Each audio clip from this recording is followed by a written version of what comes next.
The stars are out on Carolina People. You'll meet one of them coming up next.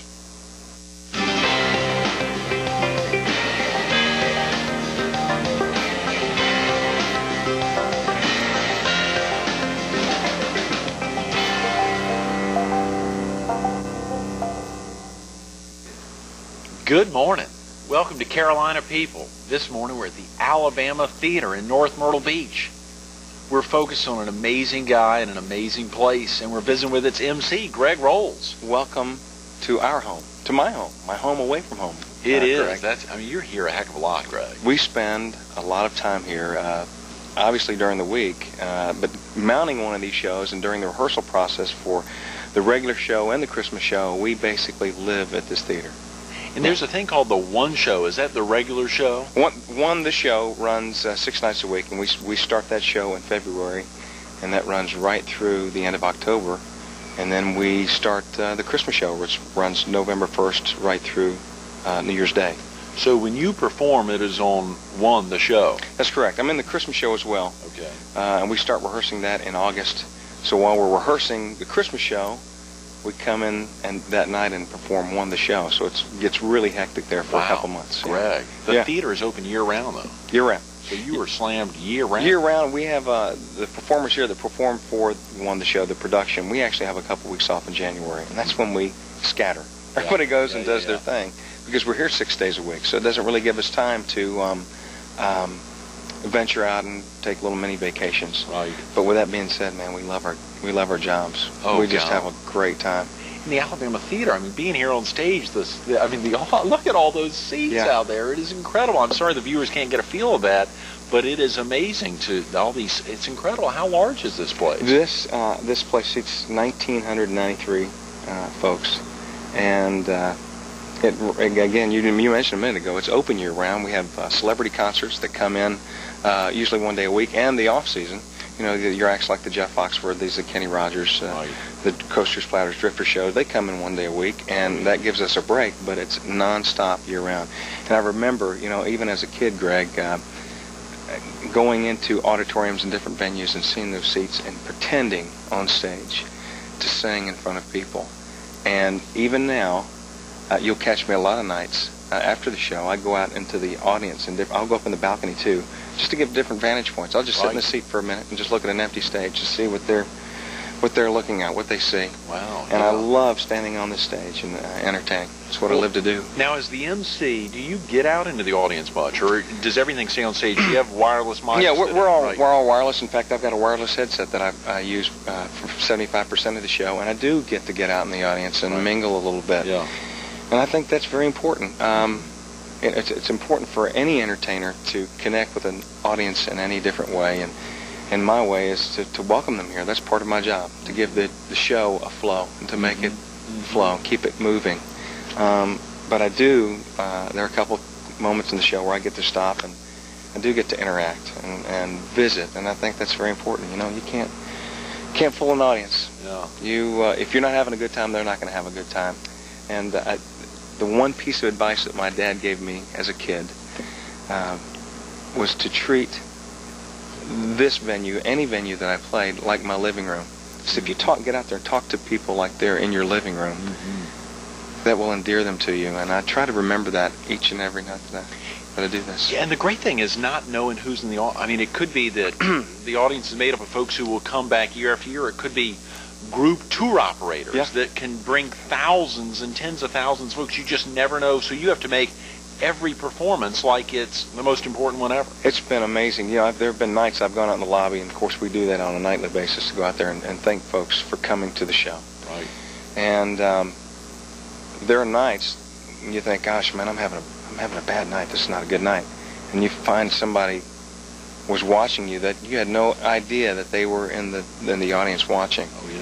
It's there's a quick Minnie Pearl story. Minnie Pearl auditioned for a Broadway show. This is back in the 40s. This is her big.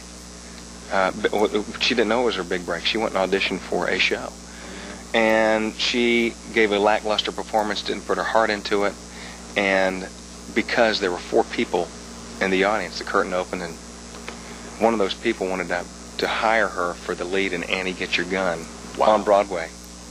She got no second shot.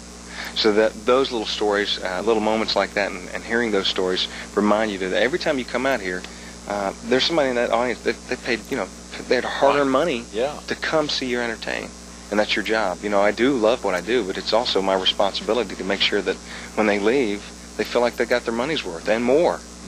I played a dance hall when I was a kid with my dad. 6 people showed up on a Memorial Day weekend. My brother and I went back to the dressing room, and we said, Dad, we don't want to play. There's only 6 people out there. Yeah. And Dad said, listen, man, 6 or 600, they gave their same $5 to come hear us play, and it's our job to do that. So now it's on just a much larger spectrum, and we do that every night. There's not only myself, but there are 26 of us up on stage. Wow. That we really enjoy what we're doing. Obviously, we wouldn't be here. But I guarantee you, after a 2.5-hour stint here sitting in that seat, you will not leave,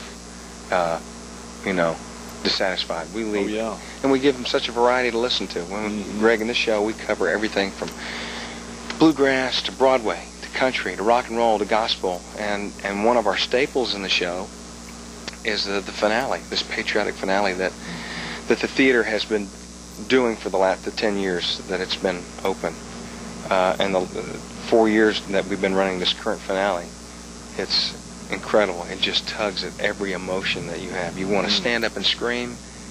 Tears of joy. I see people that cry every single night. Wow. And we salute the veterans. We salute people that are, think about all those people over in Iraq and around the world right now defending.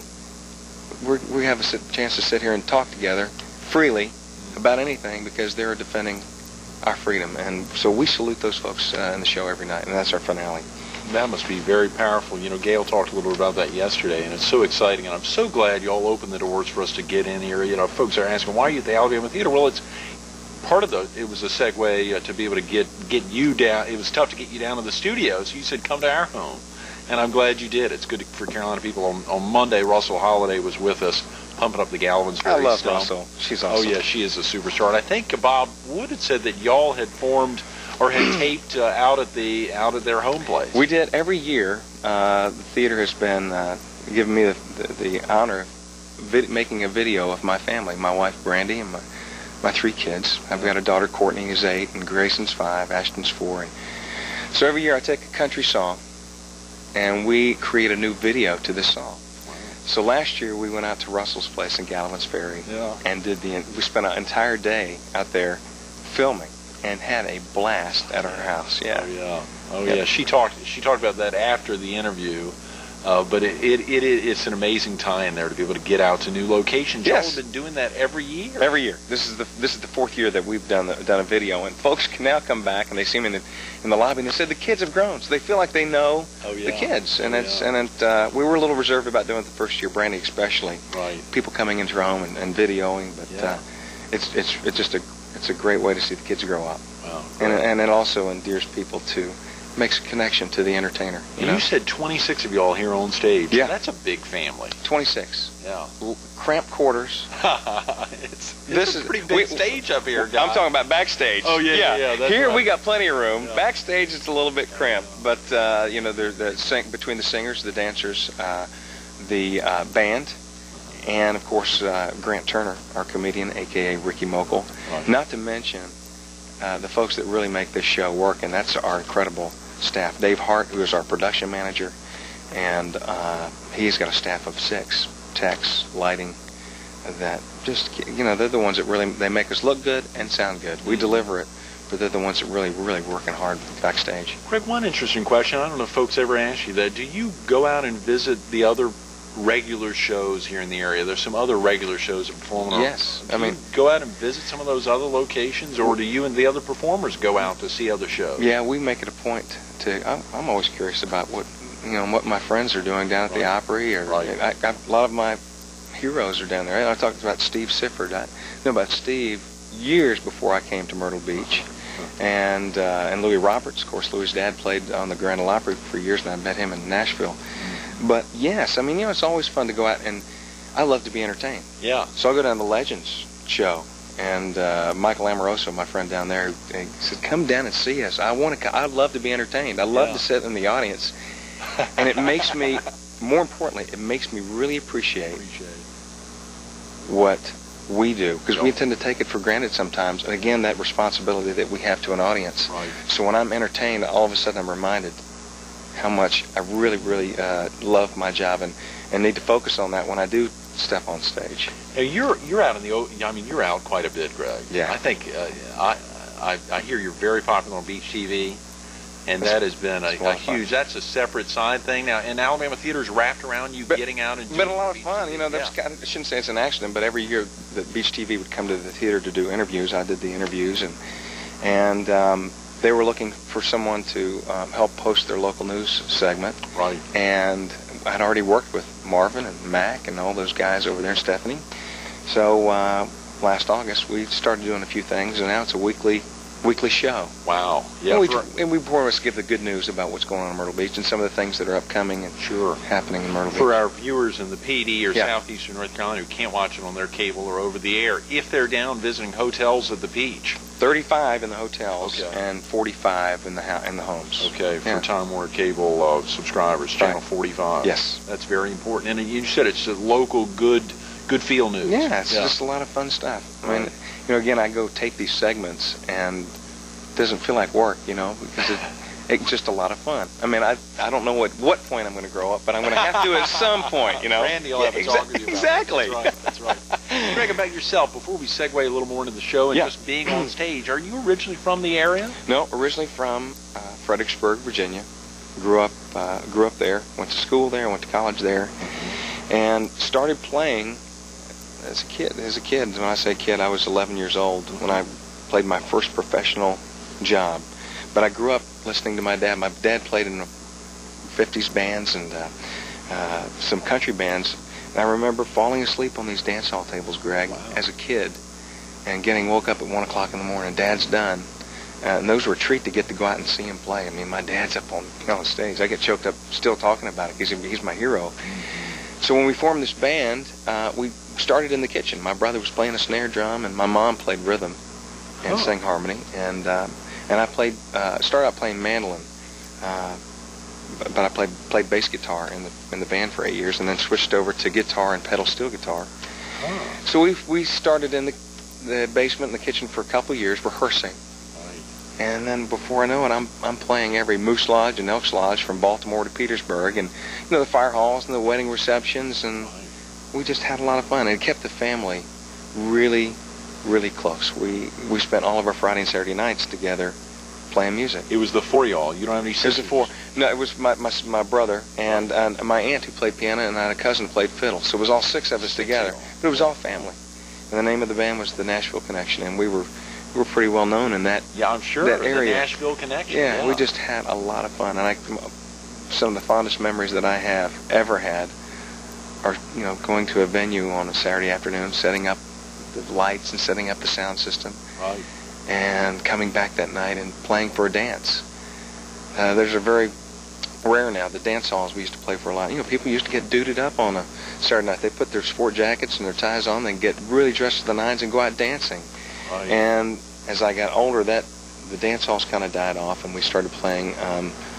There was a few clubs that would open up. We played, and so I went playing with them 2 nights a week. And when I got in college, out of high school, I played with other bands up in Maryland and D.C. 5 nights a week. Would play with Mom and Dad for 2, so I was playing 7 nights a week. Anywhere they let me play, I'd plug a guitar in and play. And this started at age 11, right? Age 11. Okay. Well, now, is this something that your parents were encouraging you to get into, or was it entirely? No. I mean, your dad happened to be in it. Yeah, they never forced us to do it, but it did keep us together. I think he was more concerned about spending quality time together as a family, and it gave us something all to do together. But no, we were never forced to do it. But and I think there are times now they wish they'd kind of turn me away from music. No, they come here. They're the biggest fans in the audience when they come out to see me now. Your folks still live in Virginia? They're still in Virginia. They come down here quite often. My brother's now in Myrtle Beach, and he works for Burrs and Chapin. So all the grandkids are here. So they're forced to come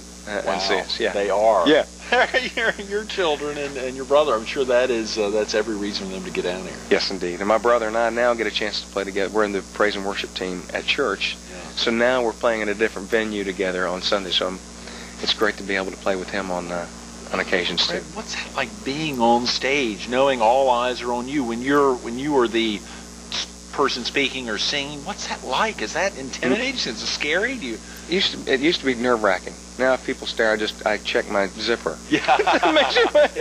Why are they staring? Right. But it's, as you know, in this business, that's just part of what comes with that. And there is, I'd be lying if I said there's a rush. And I think every artist that likes the stage, whether it be recording or on film or on television or on a live stage like this, there's a rush that comes with that. And that nervousness, people say, do you get nervous? And I tell them, yeah, I do. I really do. I get nervous before I come out to be introduced every night. Right.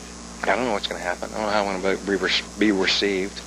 And but part of that is that desire, that nervousness I love. I desire that part too. I like that interaction with people. I think that's why I like the live stuff so well. And I should have talked to Gail more about that yesterday, but do you talk to the other performers about that? Does everyone tend to get that, or is that... Yes. It just depends, person to person? Yes, I think we all have those stories. In fact, a lot of times before I do even a television shoot, Greg, I'll get my stomach gets upset, and if I know something where if I'm going to sing the national anthem, oh my gosh, fall apart. It's what we do. People think, well, it looks easy, but you don't want to screw anything up. A lot of preparation goes into that. I always said I got most nervous singing for weddings and funerals. Oh yeah. Those are 2 points where everything has to be just right. Yeah, that's right. And if things go wrong, let's say on stage, does the audience know? Can you? Any faux pas? Do you remember any of the big faux pas? It depends on how big the mistake is.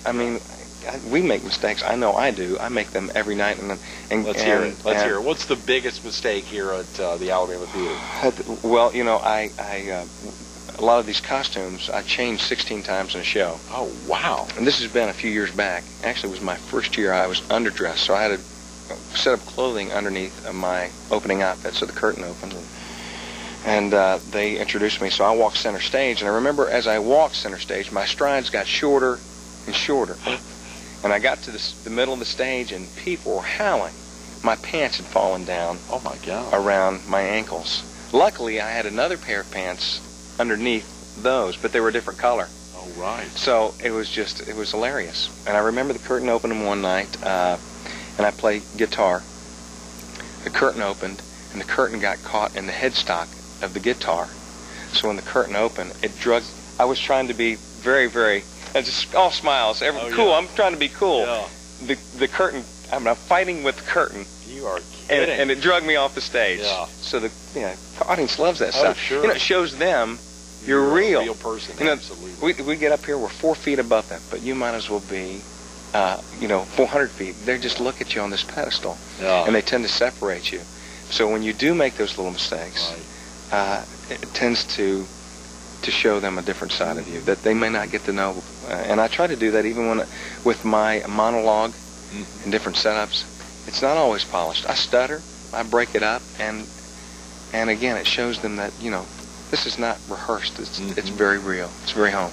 How do you wind down after a show, Greg? What do you do? It's later in the evening. What do you do to wind down? As you said, sometimes going out into the audience, sitting up in one of the seats, looking back at an empty stage. Yeah, well, one of the more mature artists, I guess, in the show. We have a lot of our dancers are younger. They're still in their 20s, so their energy level is it's a lot higher than mine. But as far as winding down for me, it's going home, kissing the kids at night. I know that sounds very cliche. And visiting with Brandy for about a half hour before she nods off, and watching the news. I catch up on all the local news shows. I watch all the political shows at night. That's my outlet, and that's my quiet time. So I stay up for a couple hours after the show, and maybe surf the net. And if there's something that I need to rehearse for church on Sunday, I'll sit and pick the guitar in the den. But that's about it. I know that's not an exciting answer, but that's the only answer that I've got. Yeah. And speaking about something kind of semi-political in nature, I think I saw on July 1st, is it? Yes. You're going to be performing again in Rome for the ambassador to the Vatican? Again is the important part of that. Yeah. We've been so fortunate, Greg, to have performed at the Vatican for the last, well, this will be my 3rd year for Ambassador James Nicholson. And this all stemmed, James Nicholson is friends with Ed McMahon. And I won Star Search a few years ago. Right. And James called Ed looking for an artist, an act to come perform for his Independence Day celebration at his home in the Vatican City. And Ed McMahon recommended me to do it. So the next thing I know, I'm getting a phone call, and all the management and the owners of the theater are so kind to give me that time to go and perform. So performed that first year. They called last year. We went over and performed again.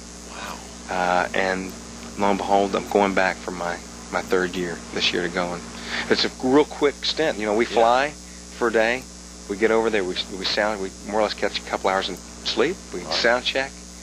We do the show, and then we wake up the next morning and we fly back because I've got a show here. So I'm trying to miss as few shows as possible. Right. So I'm gone. Usually I've gone for about 3 days. Greg, how it's a whirlwind. exciting. Whirlwind. That is unbelievable. Yeah. Now, what about this Ed McMahon connection? Yeah. How did this guy hook you up? I mean, well, you said you won Star Search? Star Search was in '94, 10 years ago. 10 years. Here I'm milking it for 10 years. Yeah. What an incredible... Keep milking it. What an incredible experience that is, and I tend to forget the power of television. People that still come to this theater, they say, hey, man, we saw you on the Grand Ole Opry. We saw you on Music City tonight. And most of them say, we saw you on Star Search. Wow. 10 years ago, I was performing at Opryland Show Park in Nashville, as were many of these folks that are on stage that share the stage with me every night. We met in Nashville years ago performing at Opryland, different shows in this show park out there. I auditioned for Star Search and was selected to appear. And at the time, they were filming the show in Orlando, down at MGM Studios. So we got one shot to be on national television. So Brandy and I sat down at the table and we said, okay, we're going to devise a plan. Let's really start picking the shows apart. So we started watching Star Search every week for not only the entertainment value, but to really start picking it apart. What were they saying? Up-tempo? Ballads? You know, my forte is I love the fast songs. I keep the audience involved. Try to keep them involved at all times. So we got out my favorite up-tempo songs, submitted them, and went down there. We won one show, and we went on, ended up going on for 9 weeks, and I won the entire thing. I was Male Vocalist of the Year for 1994. Oh, come on. Yeah, can you believe I had it? no idea. That's huge. Country guy from star. Yeah. Country guy from Fredericksburg. So that was reality TV, if you think about it. You know, right. Of course, American Idol's now on, and right. Nashville Star, and of course, Star Search has made its comeback with Arsenio hosting it. Oh yeah. So we were part of reality TV back then. That is it was amazing. Great. 18 million people were watching the day that Oh, come on. And it was the first year that they called in. So it was a call-in across all of North America and Puerto Rico. They called in their votes, and I won. So it was just a great experience. 9 weeks, and Ed McMahon became a friend. Yeah. And one of the, again, you never know who's watching. Right. Las Vegas, this guy is sitting in his living room watching the finals of Star Search, Colonel Tom Parker. Colonel Tom, as you know, Elvis manager. Elvis manager for years. Before that, Eddie Arnold. He was in his living room in Star Search. 3 weeks after that, I'm on a plane. Brandy and I are on a plane, flying to meet the Colonel. And he didn't even know I was an Elvis. I'm just an Elvis fanatic. I love Elvis. So here I'm flying to meet the Colonel, man. He's calling the house. He's calling Opryland, and everybody's wondering, hey, the Colonel wants to manage Greg. That wasn't the case at all. Yeah. He just became a friend. He gave me some incredible advice that he was a very reserved man up to the time of his passing 5 years ago, and he shared very little with people and didn't open up too much. But I remember meeting him at the Las Vegas Hilton. We sat there and had lunch for 5 hours. It was supposed to be at this hour lunch, just a meeting between he and Loanne, his wife. Yeah. And we sat there for 5 hours just visiting, exchanging stories. And then after that, he always sent Christmas cards, Easter cards, letters, and phone calls just to wish me well. What are you doing? Where are you playing now? What are you doing? Right. And the connection with he got me my first agency deal with Buddy Lee Attractions in Nashville. And I was all of a sudden, a month later after that, I'm on the roster with Willie Nelson, Waylon Jennings, Mark Chestnut, Lori Morgan, Sammy Kershaw, Bill Monroe and the Bluegrass Boys. Wow. Some of my heroes, and my name is printed right beside these folks. Oh, They're yeah. booking me for No way. performances with all these folks, and I thought, man, what an incredible honor. So all my dreams, this had happened all within, you know, a 9-month period. Just whirlwind. Just things turned totally upside down. That is incredible. Yeah, what a, Greg. That is yeah, incredible. so very blessed. We got a minute. Yeah. I got to ask you, at what point did you figure out that you knew what you were doing? I mean, when did you figure out that it all come together? Have you ever figured that out? I'm not sure. Yeah. I just know that I really feel like this is my gift from God, and that this is what I'm supposed to be doing, and it's important to share that gift. So as long as I still have the ability to sing and obviously talk, yeah, I want to keep doing it, and hopefully along the way inspiring some other young people that may be sitting there watching at home right now, wonder, my dreams are in here, and I want to get them out. And if you keep dreaming, they come true. You just got to keep dreaming. Yeah. Greg, those are great words. Thanks so much for being with us this morning. Thanks so much for letting us visit honor. your home. Come back anytime. We will. It's an honor. We will. Stay tuned to more Carolina People with Greg Rowles coming up next.